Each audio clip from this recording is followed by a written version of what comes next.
fire ants have become the plague of electric circuits.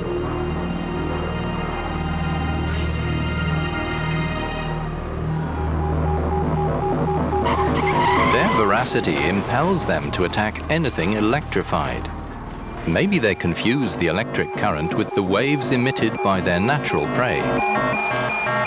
Every year in the United States, these ants cause millions of dollars worth of damage to electrical installations.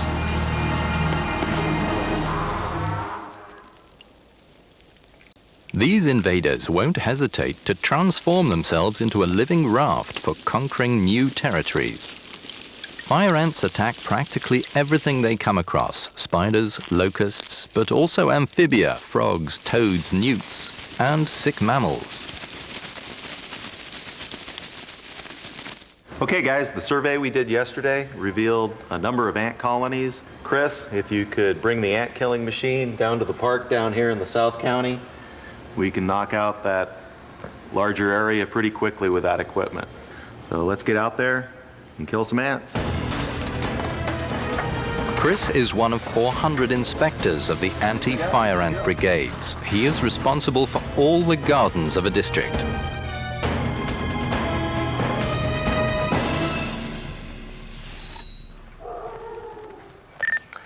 Kelly, this is Chris. We've got a positive for red imported fire ants in this backyard. We're going to need to treat the entire area. Copy, over.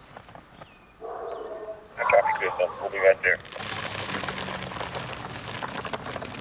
Jimmy and Brian, you guys take the even number homes, treat for fire ants. Todd and I will take the odd number homes. House number 30, you can treat from either side of the neighbor's yards. Okay? Fire ant colonies can contain up to 40 million individuals per square kilometer.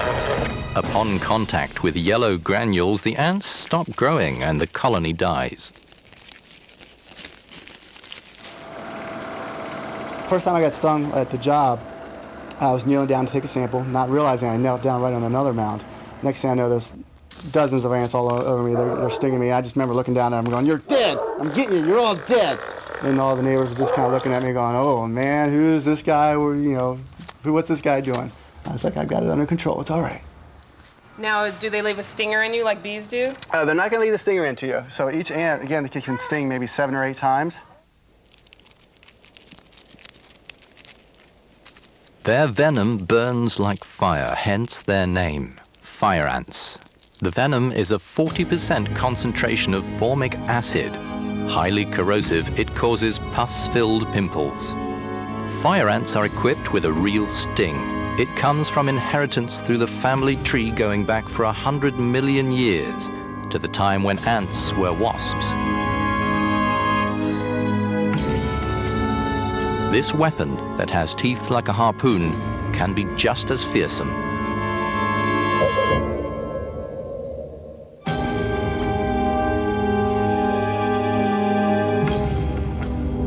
Elderly people and children have died. Many lawyers take public authorities to court. Quite often, patients in nursing homes are the victims of attacks by the fire ants. Fire ants find their way into their beds, and so they are stung very severely, sometimes hundreds of times, which can result in severe injury or in some cases death. In spite of appearances, Dr. Porter is not mourning at the grave of a victim. He knows that fire ants do not hesitate to make their nests in loose graveyard soil. A grave digger on this occasion, Dr. Porter is collecting killer ants for his tests.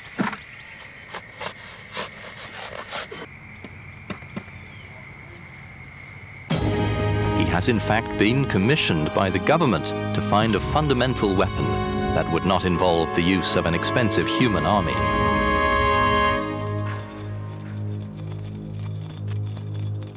Could these microscopic phorid flies be the solution?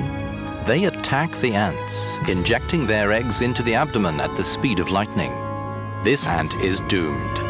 In about 10 days, a fly's larva will eat away its innards and then move into its head to complete its growth. In 30 days, the larva develops into a fly in the head of its victim and then in turn lays its eggs in other ants.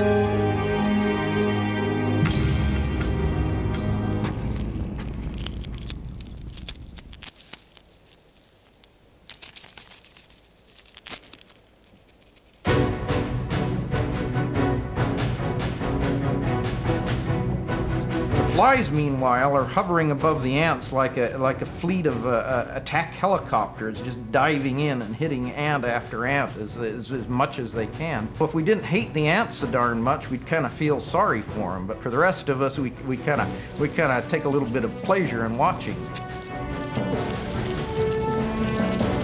Another. Hit. Another. Hit. There's two. Well, the ants look like they're doing well here. They're moving well. The flies are really hammering them, though. Looks like when they get out to the field, it will be just fine. We should have plenty of flies out there.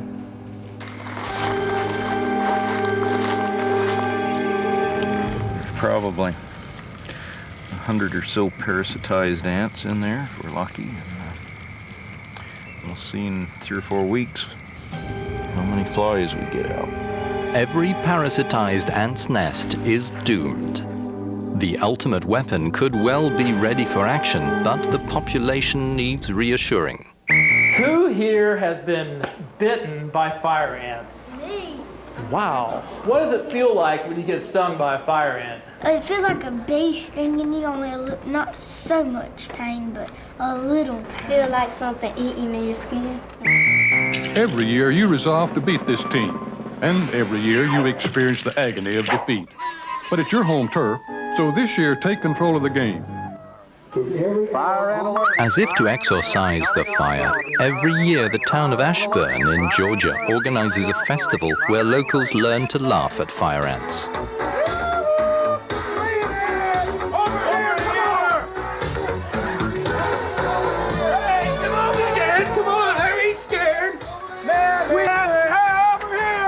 The high spot of the festival is the death of a gigantic fire ant. But in the meantime, the traffic signals are still out of service. In a single century, about 10 of the most aggressive ant species have launched attacks to dominate the world. The tiny Argentine ants have conquered the western United States. They assemble their separate colonies, which usually fought against each other, into a single fighting force of billions of individuals. Today, Argentine ants are reassembling their battalions from southern Europe into a super colony in order to wipe out other species.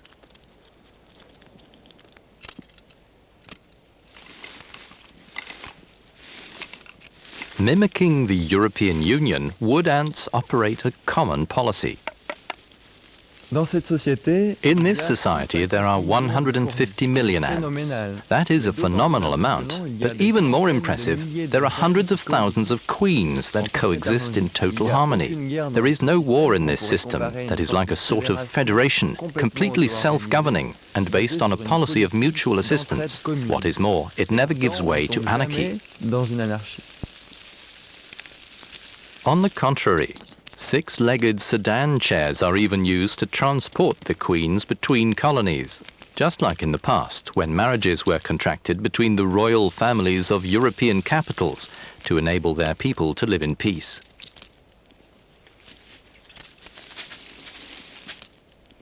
Arno Maeder is showered with formic acid when collecting wood ants. His objective is to identify by a particular color ants' nests that might wage a territorial war.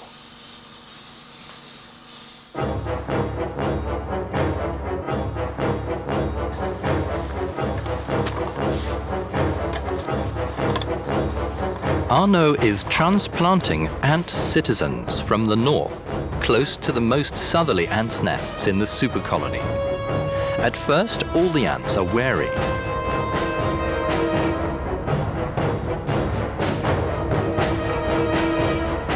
After a few minutes, the genetic smell characteristics are recognized, a real European passport bonding them all together.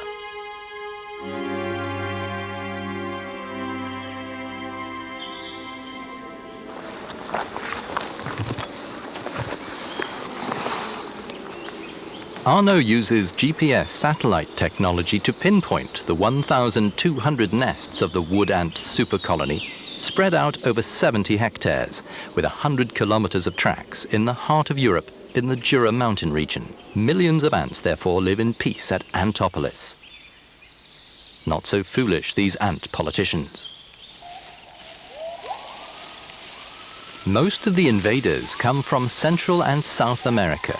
Some of them are nicknamed Huns or barbarians because of their warlike practices.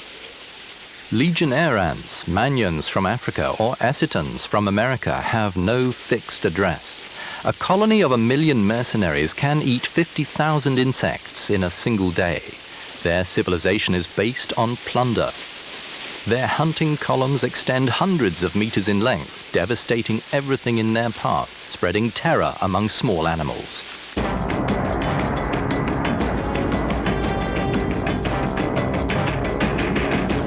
The variety of ant weaponry gives them the image of warriors. Jaws, glue sprays, catapults, bladders spraying jets of formic acid, outsized claws. Their fighting instinct and their conquering armies can only inspire numerous science fiction directors. When I came to Hollywood and I began making films, I always thought of someday making a film about ants. And I went to Panama, and they were wonderful. They were terrifying to look at. They were grotesque. They were very intelligent. They were strong. And when blown up to the size of a human, they were a real nightmare.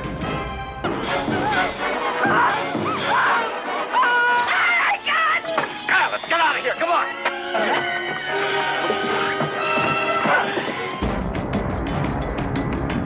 Burt Gordon is not just any film director. He has produced more than 27 super productions and is a member of the Academy of Hollywood. I believe that if ants developed into the size of man, they would be a big threat. They're very intelligent the way they are now with the tiny brain, but they would be a real threat to man.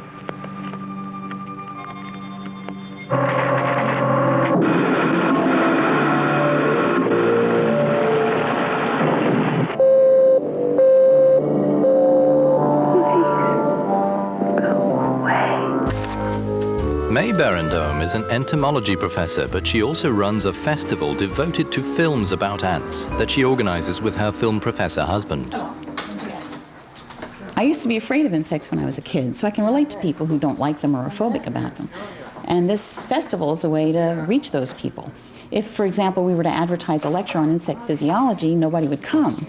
But if we advertise a movie with giant ants in the sewers of Los Angeles slaughtering people, we can pack the house. And once we have them in there, we can tell them a little bit about ants. I tell you, gentlemen, science has agreed that unless something is done and done quickly, man, as the dominant species of life on Earth, will be extinct within a year. Stay in your homes, I repeat. Stay in your homes. Your personal safety, the safety of the entire city, depends upon your full cooperation with the military authorities. Yes, cities, nations, even civilization itself, threatened with annihilation.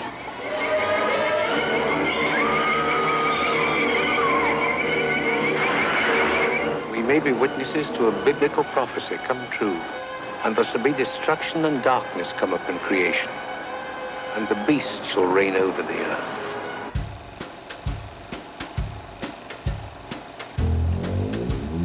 Giant ants are just scientifically not possible.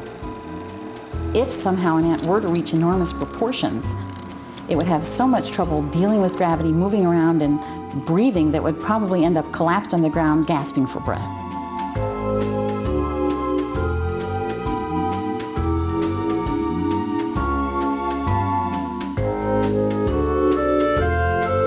Giant ants do exist, but they're no bigger than 3 centimeters long.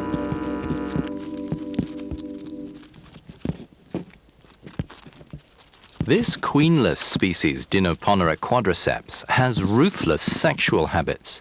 The male loses its penis when coupling.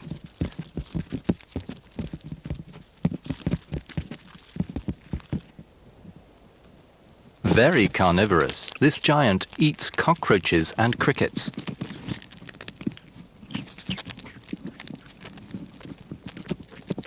The Indians of South America are afraid of their stings. However, they were known to be used in certain initiation rites. It's on this woven wickerwork that some Amazon tribes placed these ants, Paraponera, of medium size, but with a long-lasting active venom. The wickerwork is placed on the chest.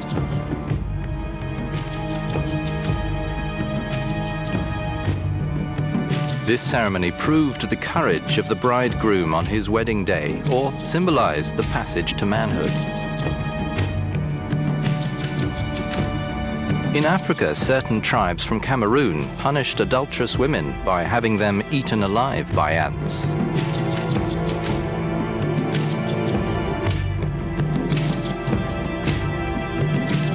The Japanese and the Khmer Rouge have also used this threat to force their prisoners to talk.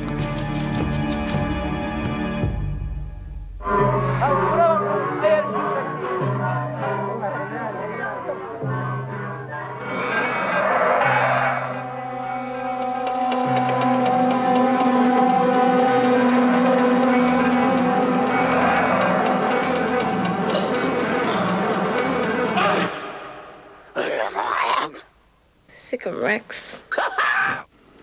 In Western society, the image of the ant is fairly positive. It's a symbol of tenacity, efficacity, vivacity. Advertisers have been inspired.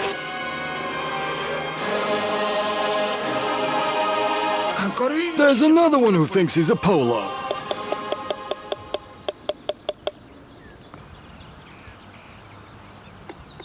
Stephen Kutcher is one of the most sought-after ant trainers in Hollywood. There we go. We're getting more activity. Looks good. We're halfway through the load. Okay, this looks really good now. Oh, man. Some people ask, how difficult is it to film ants? Well, when you're filming ants, you have to think like an ant. Most people who make films think like human beings, but I think like an ant.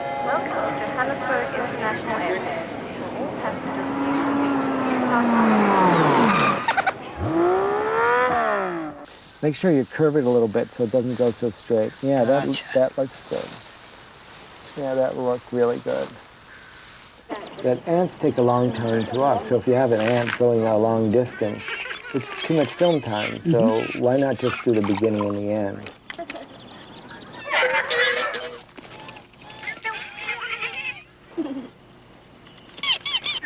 And then this run is only a short distance, you know, you only really need to get them to go that much. Okay. That'll work out for us. We're zoo in here. Place is crowded. Ow, that was my foot. Drop it, sugar. It's mine. Hey, where's the bathroom? Where's the bathroom? Wrong dressing room. Stephen is full of ideas. He's even found a method of filming ants that walk underwater.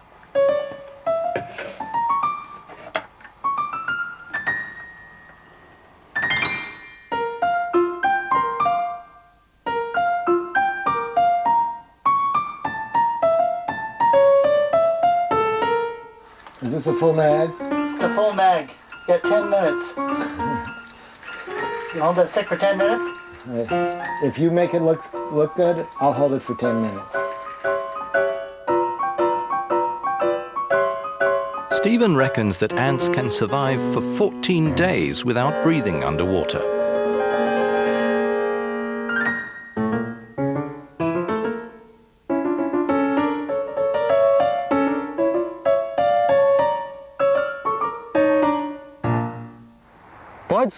Haul me up. Roberto is back from his mission. This dentist planted himself at the heart of the ants' nests in the Brazilian rainforest to assuage his obsession with filming ants in every conceivable position.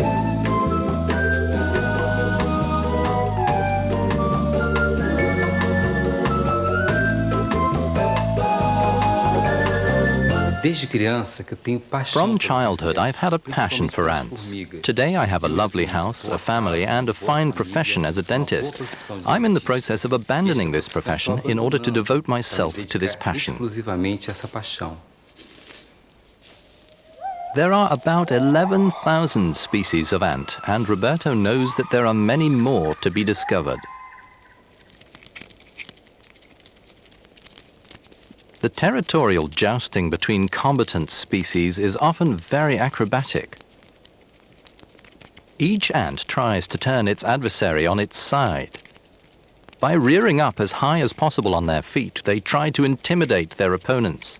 The outcome of such a fight can trigger a war.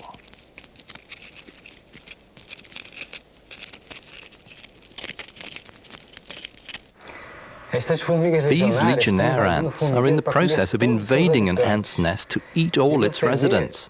And look here, they've even kidnapped the queen. She's being led away to be eaten just the same. They really are terrorists.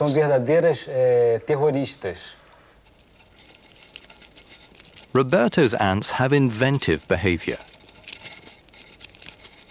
Some of them, the Aztecs, find starch in plenty at the heart of a tropical plant, the imbaoba, and that's why they nest there.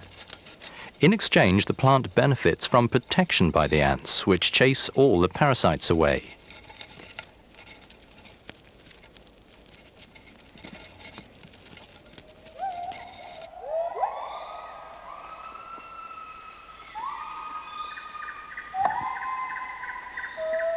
Roberto is particularly fond of the atta queens.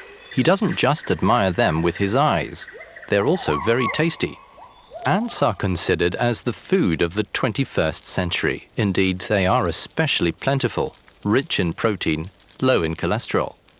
According to legend, the Jesuits taught the first Brazilians to eat ants with a view to limiting their reproduction. A single queen ant can give birth to 150 million workers.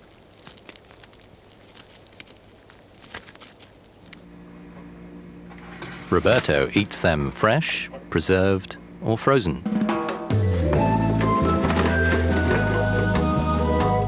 Today, Robert dos Santos Eisenberg and Olivier Anquier, a French chef who has made his fortune in Brazil, are attempting to popularize ant caviar. I am reviving a forgotten recipe, a dish of ants.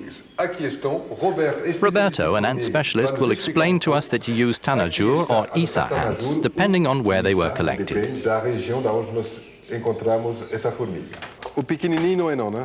The little ones, huh? No, because they're males. So we take the big ones like that.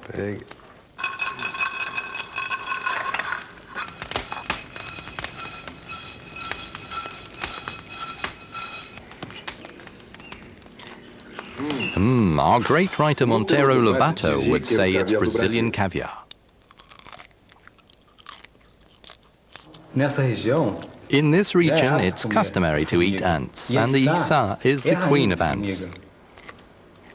So you only eat the queens? Yes, only the queens. Are they the ones with a large abdomen?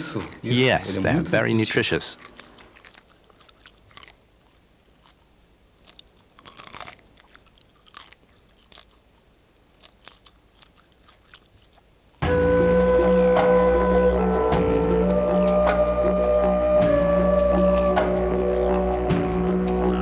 These strange insects are living sugar reserves. The Aborigines call them honey ants because of their honey-like taste, and according to them, they're delicious.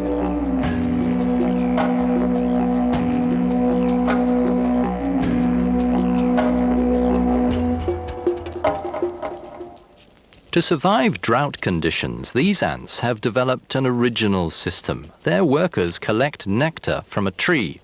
They then transform themselves into living jars on legs, and they regurgitate their precious nectar in times of drought.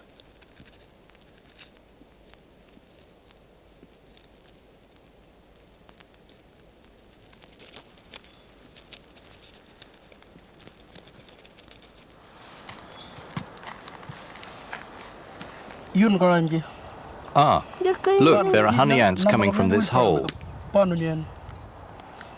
Are there ants in there? Let's dig here.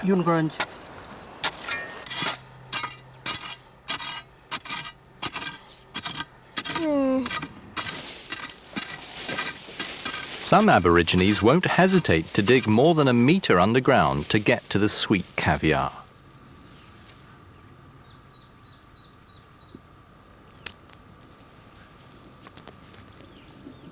Grandmothers still offer them to their families as traditional sweets.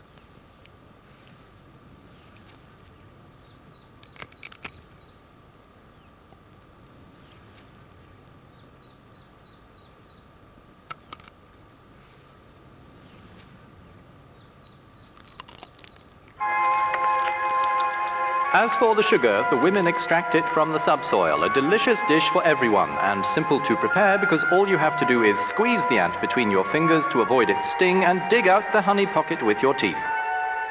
Still today, it's a woman's traditional way of hunting for women only, not the blokes. Men sit back, so it's a woman's job. Where the ants part, and we eat it then. It's nice. Slowly. We'll eat it. What does it taste like? Yeah, well, what does it taste like? Sweet. Sweet, eh? Did you like it? Yes. Can you get like the honey ants from different places or like under trees or anywhere? It lives under the mulga trees. So that's the only place you can find, the mulga trees. The town of Alice Springs wants to perpetuate this Aboriginal tradition to the extent of painting its buses in the colors of six-legged deserts. Look, here is another big nest. Take it.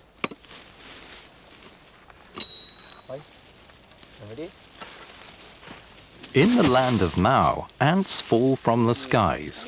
These weaver ants are not only very tasty and crunchy, they are considered by the Chinese as a true panacea for one's health.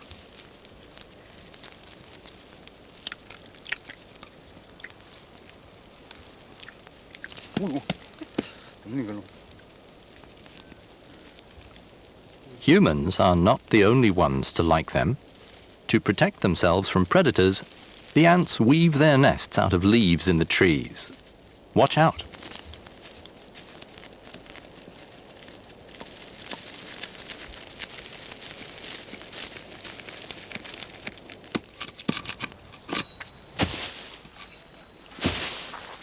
These ant hunters are professionals. They are collecting them today to prepare their famous elixir.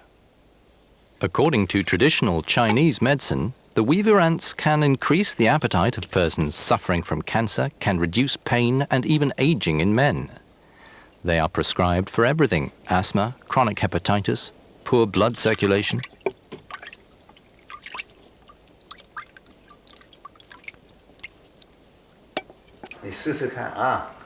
Taste this. It's ant wine. It's good for you. Try some. 3 times a day, 1 glass at a time. For Mr. Lee, ants are black gold. He has made a fortune out of them. Today he has to go to the harvesters to select the best aromas.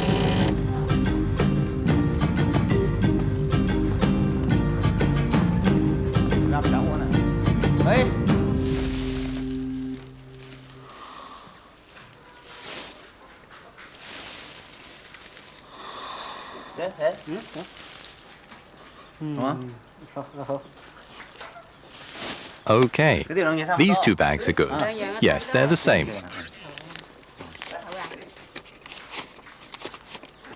A little more.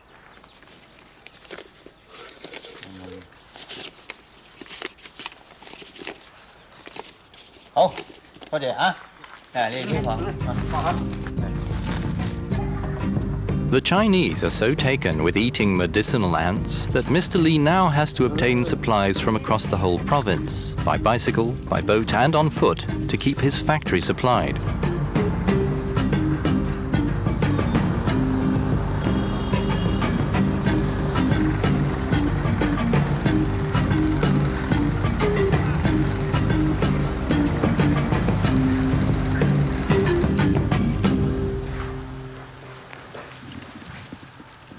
Sorting ants is still done by the use of delicate hands, but Mr. Lee uses industrial pharmaceutical machinery to convert them into powder or capsules. 蚂蚁是动物世界里面的大理石啊。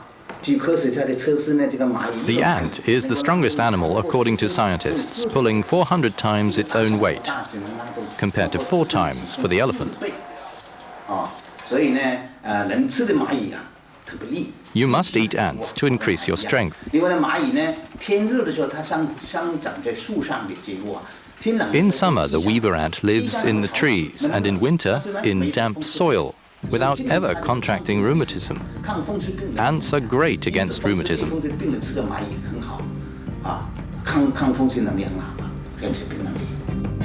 If Mr. Lee produces 70 tons of ant powder per year, his employees too work like ants. It is estimated that the sale of these insects by all the producers earns about $100 million per year. Some even pay for television adverts. Eat ants, it's good for your health.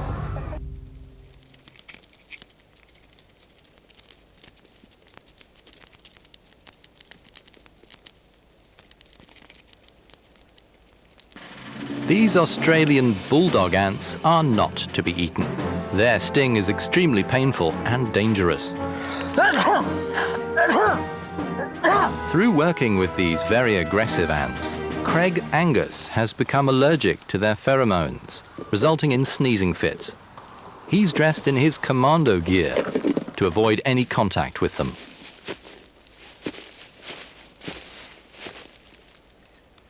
Craig Angus is the assistant of Professor Andrew Beattie. They work on the antibiotic properties of ants. Craig has mastered the art of ant bondage. The objective is to extract, without killing the ant, an antiseptic substance contained in its glands. The quantity is minute, but enough to give the ant good immunity against germs.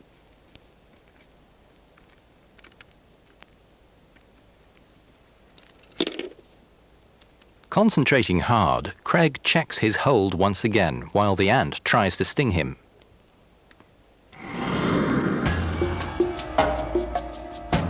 In this box, all the bacteria around the 2 drops of ant antibiotic have been eliminated. Aboriginal Australians understood the antibiotic properties of ants. They would throw a cloth onto an ant nest until it was covered in ants, and then shake them off, and then bind a wound with the cloth. It must have been impregnated with antibiotics because it had immediate healing properties.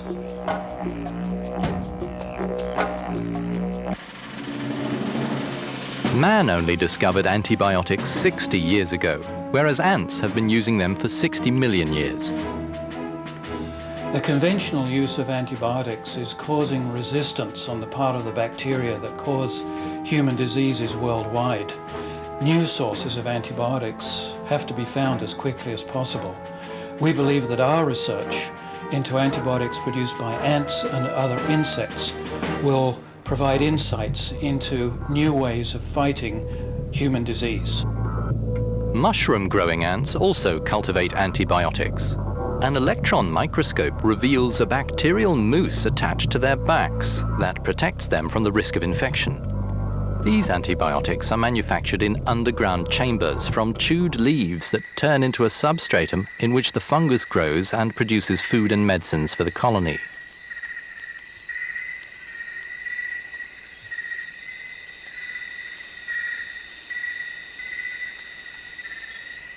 The mushroom-growing ants effortlessly cut up leaves with their powerful jaws. They select a wide range of vegetation as they regularly change antibiotics, as if subconsciously aware that pathogenic germs mutate.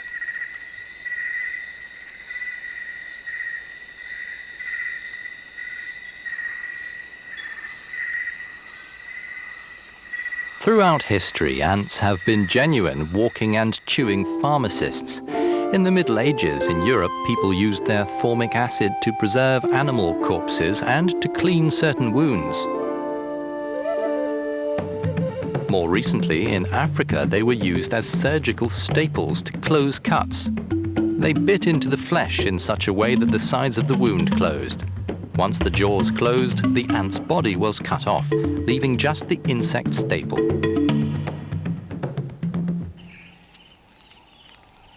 Ants didn't wait for man to learn to sew. Weaver ants even invented the weaving shuttle. Turning themselves into a living shuttle, ant larvae donate both their silk and their lives.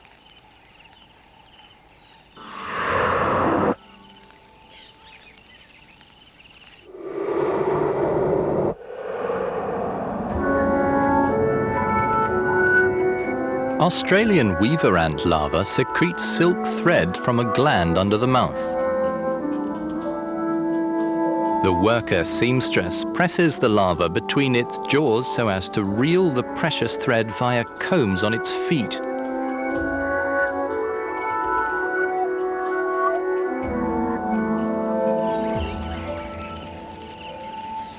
Thousands of woven threads enable the building of extremely light but resistant leaf structures, giving architects interesting ideas. Bring it this way. Bring it this way. Keep going. Keep going. Bring it this way. This structure is based on the weaver ant design. The weaver ants collect sticks and leaves and all kinds of things that they find, and they put it together with pieces of silk, just like we did with this structure. The architect Eugene Suey has used this principle to create very light towers capable of bearing great weight.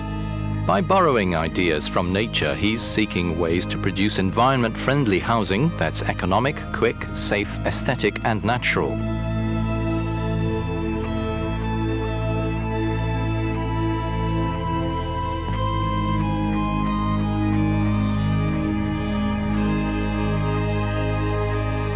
Some of his projects incorporate the technical know-how of ants in air conditioning and ventilation.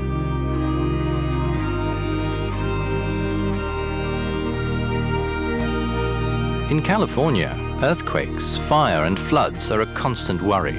There too, the ants are a source of inspiration.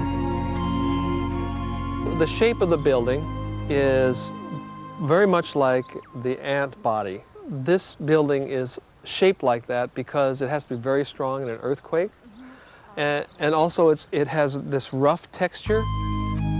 One wonders which ant bit him. From ant sting terraces with panoramic views to honey ant round jars, Suey's whole world has been inspired by them.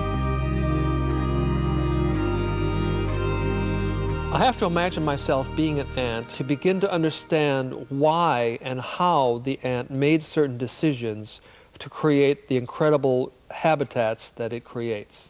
And so by studying those habitats, it's influenced my architecture because the logic and the reasoning behind the development of these habitats could be directly applied to creating logical habitation for human beings. Interesting is that the angle of 15 degrees, which parallels the angle of the tunnel passageways for ant colonies. This project for a bridge linking Africa and Europe via the Straits of Gibraltar is not a pipe dream. Ants are capable of overcoming obstacles just as big in ant terms to make genuine suspension bridges. To do this, thousands of ants form themselves into cables and girders.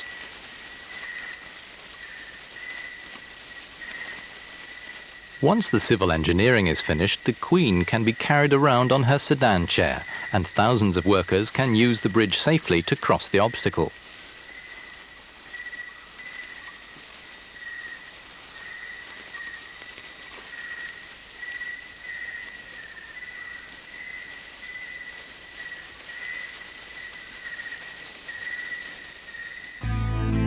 As Eugene Tsu examines this ant's nest skeleton, he's thinking about starting a new project, underground houses.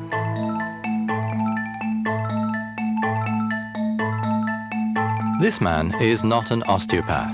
Walter Chinkel is a specialist studying the underground cities of ants.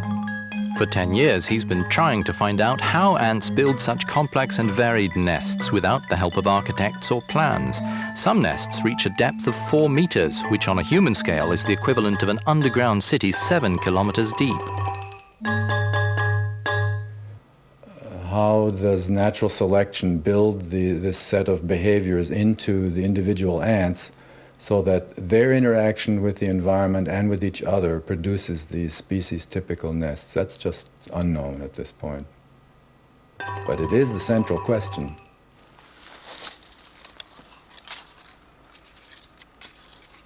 Hey, Kevin, here's a harvester ant nest that might be pretty good. What do you think? Yeah. To make a nest framework, Walter uses aluminium heated to 670 degrees Celsius.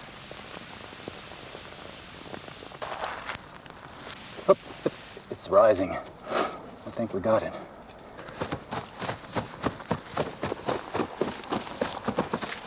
Contact with the molten aluminium could be dangerous for non-specialists.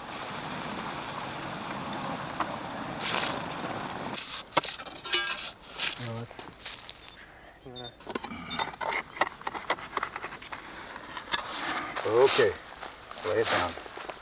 We got it. Watch out. In this underground city, 8,000 harvester ants once lived.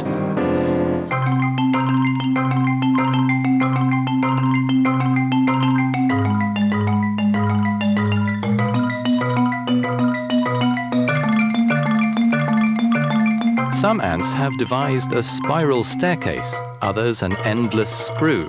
Walter has started a survey of different ant habitats.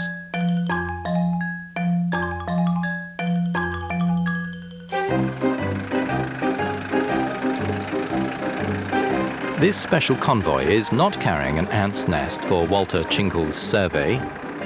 In Italy, they move ants' nests from one forest to another, not to send the wood ants on holiday, but to set them to work.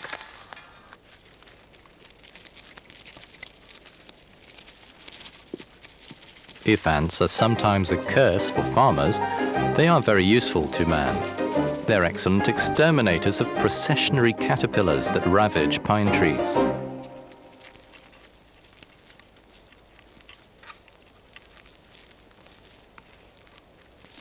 Processionary caterpillars devour large quantities of pine needles, but fortunately the ant lies in wait for them.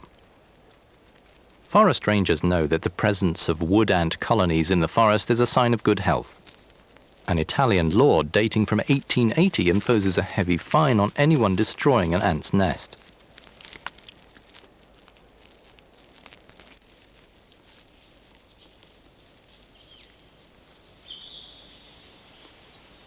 Certo che ormai fa caldo, eh? Guarda lì, quanti nidi. Quest'anno ne sono proprio tanti. E ormai la For Paolo Ballardini, the pines are already full of processionary nests. Sì, Sono tutte giù. con questa stagione qua sì. Vero? It's spring. The caterpillars are emerging from their nests in Indian file, forming long processions. But Paolo Ballardini of the Monte Alp Reserve is watching. In Italy, since the 50s, forest rangers have been taking entire wood ants' nests from the mountains, but such nests are becoming fewer. Carried in trucks, these ants are introduced into areas overrun with pine-eating caterpillars.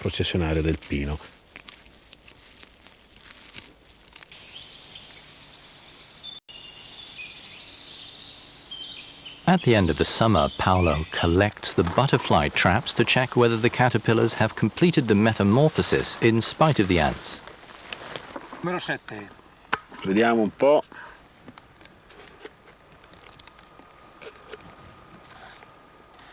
2, 3 e una 3, 4. Ok, That's siamo normal. direi nella normalità. Paolo notes that certain butterflies have already managed to lay their eggs in the pine needles, but fortunately the only worker around is an ant already busy filling her larder with fresh eggs.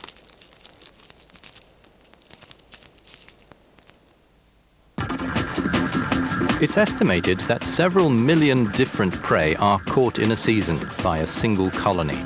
Ants are hard-working, but they always know the shortest route between a source of food and their nest. This know-how has been snapped up by computer technicians to revolutionize the world of logistics based on ant algorithms. A new client wants to know if we will be able to apply these algorithms to optimize his distribution and transport network. The mail service in Denmark has the problem of finding the shortest route for mailmen to deliver mail to a large number of points in a town, but the number of possible solutions is so huge that even with all the computers on Earth, we'd be dead long before they'd finished their calculations. We research and use ant algorithms to locate optimum solutions as quickly as possible. Companies such as Southwest Airlines have to regularly unblock freight. By applying ant algorithms to freight transport, these carriers reduce flows and thus save hundreds of thousands of dollars each day. But how have these ant algorithms been perfected? By studying ant pheromones, French scientists have formulated the equation. As you've seen, they've already taken the shortest route. The choice has been made. They've laid more pheromones on the shortest path. We see that those who've taken the longest route have made a U-turn. Eventually, the direct route to food will be marked with more pheromones, the chemical signals of ants. And the ants will naturally choose the best marked trail.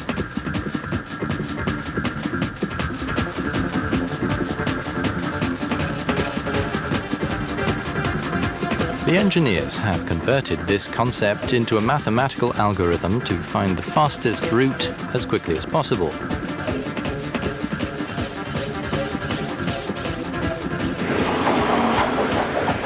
To avoid traffic jams, ants' algorithms are also applied.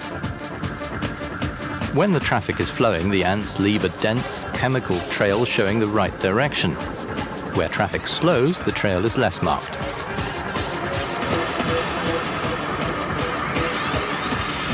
All they need to do is follow the dense trail to avoid a jam. Routers use the same method for information on the net, as do parcels and vehicles, using the clearest route.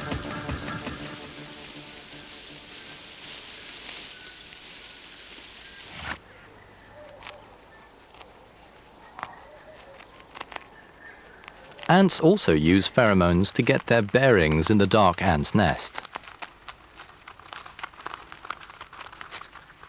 Certain ant species breed livestock, aphids, for their honeydew and their meat that ants love.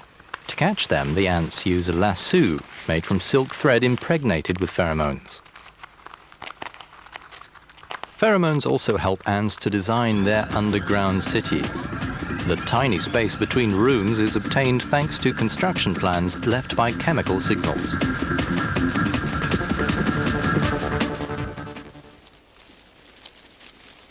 Laurent Keller is also trying to replicate the collective intelligence of ants to make artificial ants. This could be good. You see there, he's pushing the stone hard. Just like here, there are two of them pushing like rock ants. That's standard engineering. One robot breaks down, but the others carry on working. Even house cleaners could be made redundant by robots with insect brains.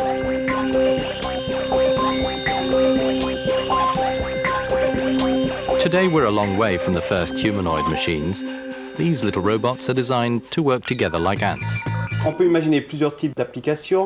You can imagine all sorts of applications for a group of robots getting together. For example, to clean an apartment, do the housework. Or a group of robots used to clean up a radioactive zone. And to do that, we'll be copying what we've seen ants doing.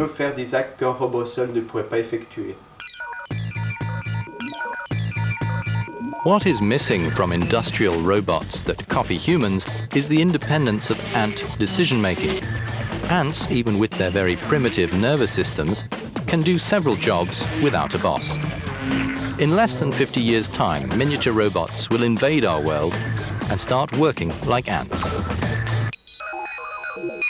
While you were watching this film, 210 billion ants and 14,000 humans were born. 150 billion ants and 5,000 humans died.